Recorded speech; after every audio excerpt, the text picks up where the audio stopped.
Good morning student. Welcome to the Sun Public School Talk online classes.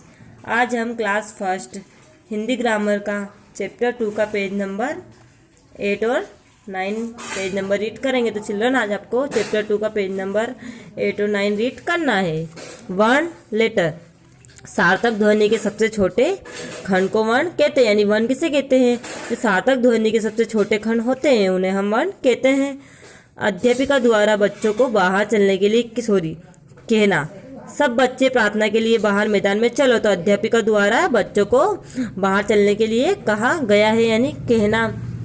यह मौखिक रूप है, यानी वह मुंह से बोल रही है।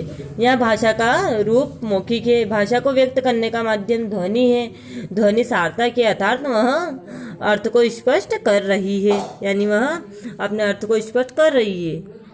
कुछ अन्य उदाहरण देखिए। यहाँ पशुओं के मुख से निकलने वाली ध्वनि तो है, परंतु यह ध्वनि सार्थक नहीं है, अर्थात यह किसी अर्थ को स्पष्ट नहीं कर रही। यानी जो पशु है इनके मुख से जो इनके मुंह से जो ध्वनि निकलती है यह किसी भी प्रकार से सार्थक ध्वनि नहीं है, क्योंकि यह किसी भी अर्थ को स्पष्ट नहीं करती है। अतः वह ध्वनि जिससे उसका अर्थ स्पष्ट होता है वर्ण कहलाती है। यानी जिस ध्वनि से उसका अर्थ स्पष्ट होता है, जिससे उनके अर्थ स्पष्ट होते हैं, वही वर्ण कहलाती है। परिभाषा, यानी हम वर्ण की डेफिनेशन दी गई है इसमें।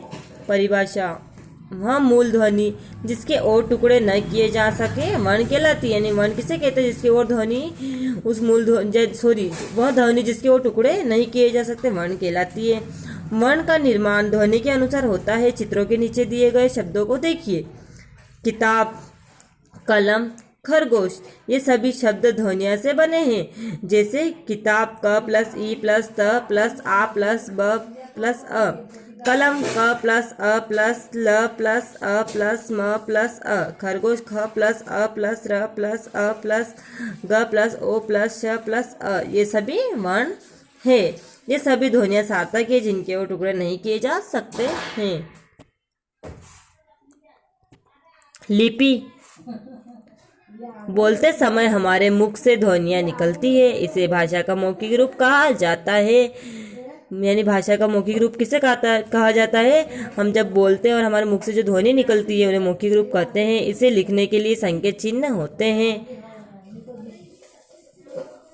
प्रत्येक ध्वनि के लिए अलग अलग संकेत चिन्ह होते हैं। उदाहरण अ, म, ई, र, स, री आदि। लिखित भाषा में प्रयुक्त होने वाले इन मूल ध्वनि चिन्हों को ही वर्ण कहते हैं तथा जिस रूप में इन्हें लिखा जाता है उस विधि को लिपि कहते हैं। यानी लिपि किसे कहते हैं? लिखित भाषा में प्रयुक्त होने वाले इन ध्वनि चिन्हों को ही वर्ण कहते हैं तथा जिस रूप में इन्हें लिखा जाता है उस विधि को लिपि कहते हैं। यानी वह रूप जिसमें किसी भाषा की मूल ध्वनियाँ लिखी जाती है उसे लिपि कहते हैं। प्रत्येक भाषा की लिपि अलग लिपि होती है, यानी प्रत्येक भाषा की अपनी अलग लिपि होती है। जैसे हिंदी और संस्कृत भाषाएं देवनागरी लिपि में लिखी जाती हैं। यानी इन सब भाषाओं की अपनी अपनी अलग लिपि होती है। जैसे हिंदी और संस्कृत की देवनागरी लिपि है। गुरुमुखी लिपि में पंजाबी भाषा में लिखी जाती है जो गुरुमुखी है, यानी पंजाबी भाषा की लिपि गुरुमुखी है। अंग्रेजी भाषा की लिपि रोमन है तथा उर्दू भाषा की लिपि फारसी है। इस प्रकार प्रत्येक अपने अपनी भाषा की अपनी अपनी लिपि होती है। परिभाषा, वह रूप जिसमें किसी भाषा की मूल ध्वनि लिखी जाती है लिपि कहलाता है।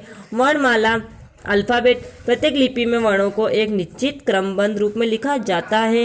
इसे यानी जो वर्णमाला है उसमें प्रत्येक वर्णों को निश्चित क्रमबद्ध रूप में लिखा जाता है, इसे वर्णमाला कहते हैं। हिंदी की वर्णमाला का स्वरूप निम्न प्रकार का, यानी जो वर्णमाला है जो वर्णों का समूह होता है उसे वर्णमाला कहते हैं।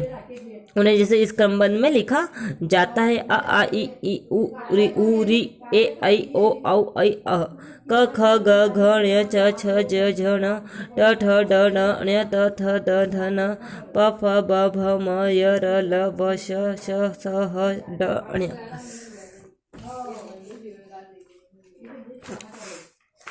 तो आई होप आज आपको चैप्टर 2 का पेज नंबर 8 और 9 अच्छे से समझ में आया होगा। और हम हमारी नेक्स्ट वीडियो में पेज नंबर 10 और 11 रीड करेंगे। तो हम पेज नंबर 10 में वर्णों के भेद यानी किड्स ऑफ लेटर्स रीड करेंगे। तो आई होप जितना मैंने आपको आज रीड करवाया आप उतना अच्छे से घर पे रीड करें।